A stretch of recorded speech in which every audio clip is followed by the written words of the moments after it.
Welcome back to the tutorial course in Power BI. In the previous video, we familiarized ourselves with the Power BI software and tried to understand that why Power BI is so important. In this video, we are going to see that how can we install Power BI for ourselves, and then we are going to familiarize ourselves with its interface. Now, Power BI has a very simple interface, so if you have worked on any of the previous Microsoft tools like Microsoft Excel, then you won't be facing any problems because its interface is very simple and very similar to the Microsoft Excel interface, but still we are going to familiarize ourselves with it. So welcome back, and let's start that how can we install Power BI.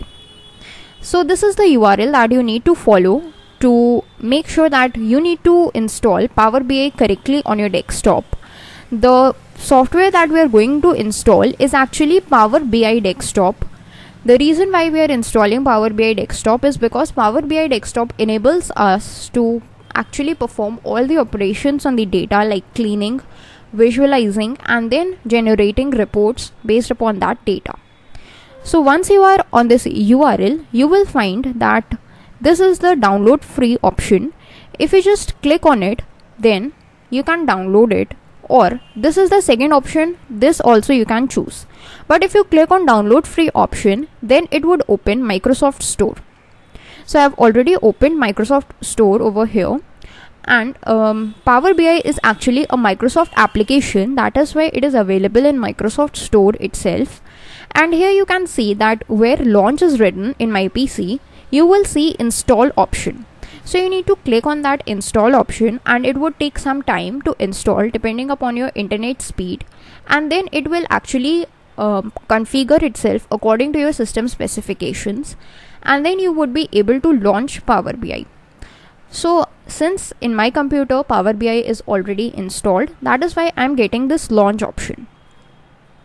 So either you can follow these steps, or what you can do is you can go to this second option, see download or language options. Once you click on it, you will get this tab in front of you.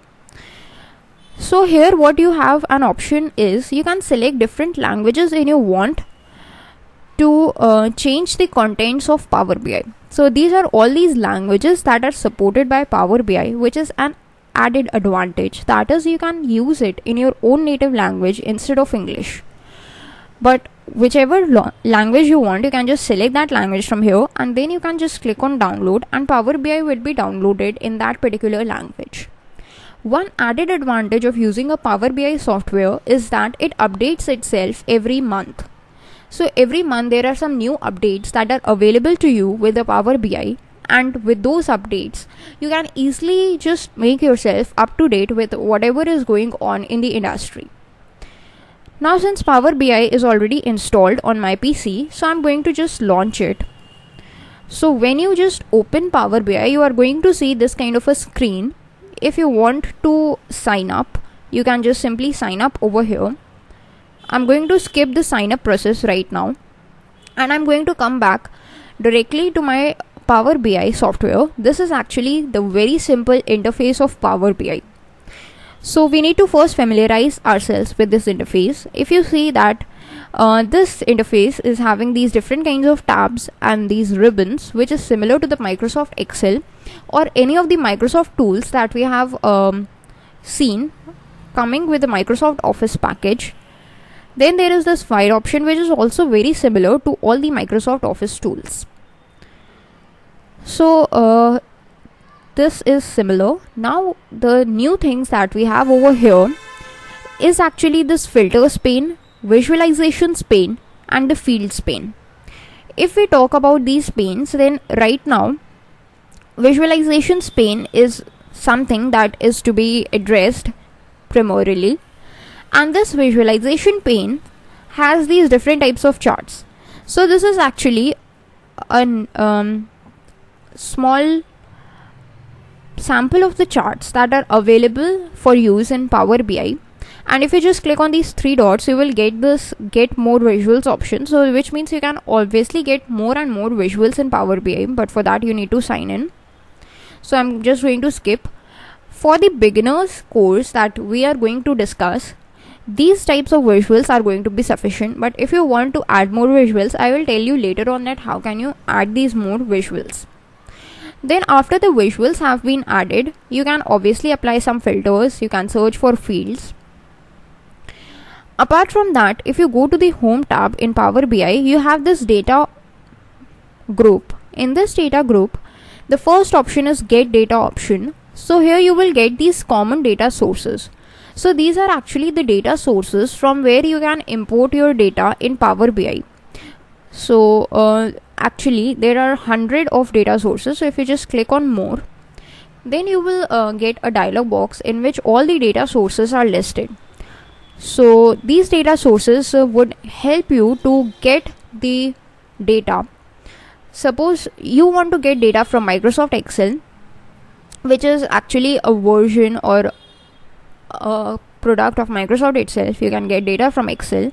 If you want from a CSV file, you can get from that, XML, JSON, from folder, PDF, SharePoint, SQL Server, Access, Oracle, IBM, MySQL, and so many other things. Here you can see like Impala, Snowflake, Azure, everything is there. Obviously you can get it from Power BI datasets as well. And you can just see that how many data sources are available to you. Here you can see Spark, Web, OData Feed, SharePoint, R script, Python script, ODBC, OLE database, and like this. You can see there are these multiple options available. From wherever you want, you can get a data for yourself. Okay, so this is this added advantage. And there are these options available. You can check these options as well from a file if you want from a database, you want from a Power Platform, that is actually the Power BI platform itself, from Azure. You can get the data from the online services as well, from the other sources as well, like Web, SharePoint, Spark, Hadoop, etc. Apart from this, if you want to extract the data from commonly used data sources like Excel, Power BI dataset, SQL Server, etc., you can just get it. Then there is this recent sources tab. This is available in my PC because I have been installing or importing some of the data. So this is a sample data. So if I click on that, this would be connecting itself to that sample data source which I have already imported previously in Power BI. So that is another advantage, that Power BI keeps the memory of what you have actually taken or imported in the previous versions, and that would help you. Suppose these are all these tables and I want to just import the sales order table. So once you click on any of the tables, this is the preview of the table that you will get. This is whole data source that you would be getting.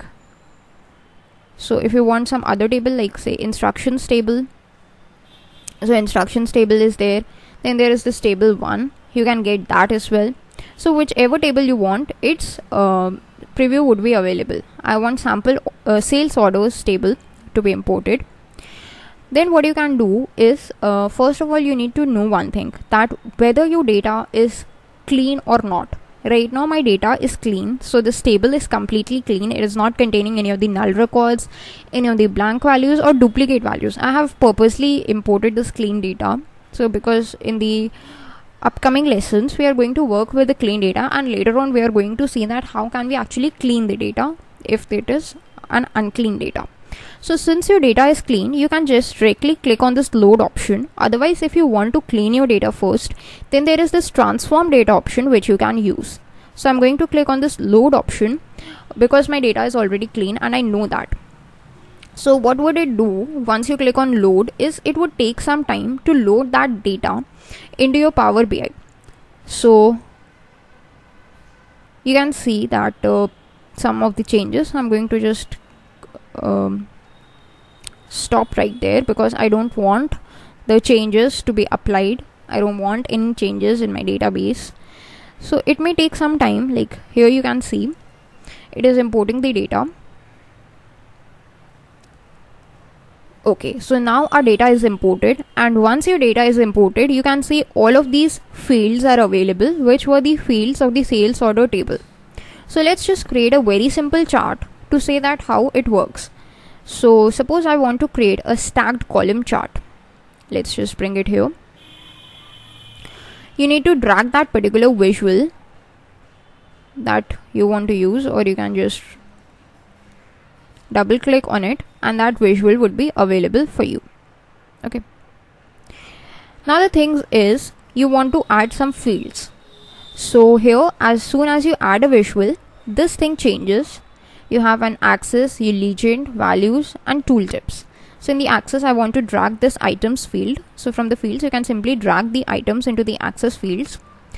And this total, I want to drag in the value field. So what would happen is, it would take some time and you will get all the items sold, like binders, you have pen sets, pencils, pens and desks sold by the number of items. Right now it is very small, but if you want to just increase its size, then you can do that as well. So it is all a part of data manipulation or visualization manipulation, which we are going to see in the next video. This is all for today's video, in which we learned about installing the Power BI. We learned about its simple interface and how can we create a chart after importing a data. So that's all for this video, and thanks for watching.